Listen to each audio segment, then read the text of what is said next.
Hello friends, आज हम ओला electric की बात कर रहे हैं। ओला इलेक्ट्रिक ने अभी अभी एक्सिस एनर्जी के साथ में 20 गीगावाट आवर का एक कॉन्ट्रैक्ट साइन नहीं हुआ, एमओयू हुआ है, मेमोरेंडम ऑफ अंडरस्टैंडिंग। और हो सकता है आने वाले समय में वो कॉन्ट्रैक्ट में कन्वर्ट हो जाए। आई थिंक ये जो एमओयू है 2032 तक जो है एक्सिस एनर्जी को सपोर्ट करने का है on a battery energy storage system. तो उसके अंदर हो सकता है कि अपना एक्सिस एनर्जी जो पावर प्रोड्यूस करती है उसको स्टोर करने के लिए ओला इलेक्ट्रिक अपनी बैटरी टेक्नोलॉजी, क्योंकि आपको पता है कि वो उनकी गीगा फैक्ट्री के अंदर वो सेल्स बना रहे हैं, बैटरीज बना रहे हैं जिसको कि वो चार्ज करेंगे अपने ईवीज को भी, प्लस वो बैटरी एनर्जी स्टोरेज सिस्टम के तरफ भी जा रहे हैं। ये न्यूज़ काफ़ी लोगों को पता नहीं है, क्योंकि ओला इज एवरीबडी नो कि ओला टू व्हीलर बनाती है, बट नहीं, एक Ola is a diversified company. They are working on a battery energy storage system also. They have developed their own Bharat cells recently, और आई थिंक वो ही पावर करेंगे उनके EVs को भी आने वाले समय में। तो इसीलिए अगर आप देखेंगे तो म्यूचुअल फंड्स ने भी, आपने, चलो उसकी बात बाद में करेंगे। तो इसमें हो सकता है पहले इस कॉन्ट्रैक्ट के अंदर क्या होगा कि 2032 तक जो है ओला इलेक्ट्रिक एक्सिस एनर्जी को सपोर्ट करेगी अपनी battery technology, cells, packs, software और स्टोरेज प्लेटफॉर्म प्रोवाइड कर सकती है ओला इलेक्ट्रिक एक्सिस एनर्जी को।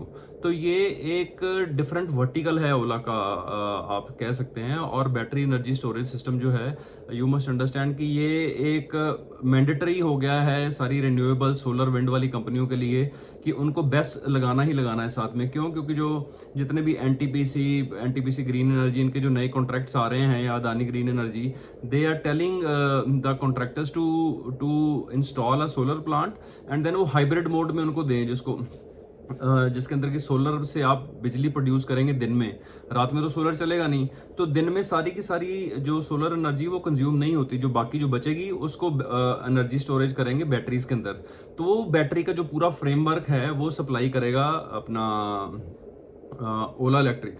तो आपको पता है कि जो नॉन फॉसिल फ्यूल की जो बात हो रही है, I think we are close to 287 gigawatt as of now, और 2030 तक हम 500 गीगावाट तक पहुंच जाएं, जो गवर्नमेंट का विजन है। तो ये एक बहुत ही बड़ी ब्रेकिंग न्यूज़ है। क्यों? क्योंकि ओला पहले तो they are not walking their talk, भी बात कर रहे थे, बट आगे कुछ ग्राउंड पे रियलिटी नहीं आ रही थी। तो ये हो सकता है एक ब्रेकिंग न्यूज़ है ओला के लिए कि उन्होंने जो वो बैटरी एनर्जी स्टोरेज सिस्टम्स की वो बात कर रहे थे, गीगा फैक्ट्री की जो बात कर रहे थे, उसके अंदर उन्होंने काम करना शुरू कर दिया है। And they will start moving in that direction going forward. So keep that stock in your watch list. अगर आप ओला इलेक्ट्रिक की, अगर आप इन्वेस्टर्स भी देखेंगे तो आपको पता है कि जो बड़े फंड हाउसेज है, FIAs, DIAs, वो पहले अपनी पोजीशंस बिल्ड कर लेते हैं। ओला इलेक्ट्रिक 26 से 23 गया, उसके बाद में रॉकेट बन के I think it has doubled. अगर हम DIAs की भी बात करें तो ओला की जो होल्डिंग 7% थी म्यूचुअल फंड्स की मार्च 2026 में, जो बढ़ के 12% हो गई है। तो उसमें से मेजर होल्डिंग बढ़ाई किसने? Motilal Oswal large and mid cap fund, और 2.4% से लेके अभी 5.5 हो गई है 3 क्वार्टर के अंदर अंदर उनकी holding. Mirae asset large and mid cap fund, और मिराई एसेट जो है वो भी अपनी होल्डिंग बढ़ा रहे हैं, मतलब कि मार्च 2026 में 1.43% थी, जो बढ़ के 1.71% हो गई है। और FIAs ने भी अपनी होल्डिंग 4% बढ़ा के 4.11% कर दी है। तो it is a very very big breaking news Ola के लिए। क्यों? क्योंकि ये नए नए वर्टिकल की रेवेन्यू विजिबिलिटी उनको दिख रही है, और उन्होंने ऑलरेडी काम करना शुरू कर दिया। भारत सेल से उनका ऑलरेडी अप्रूव हो ही गया है। आई थिंक जो BS स्टैंडर्ड है उसमें अप्रूवल ले लिया है। इंटरनेशनल भी दे विल स्टार्ट सप्लाइंग।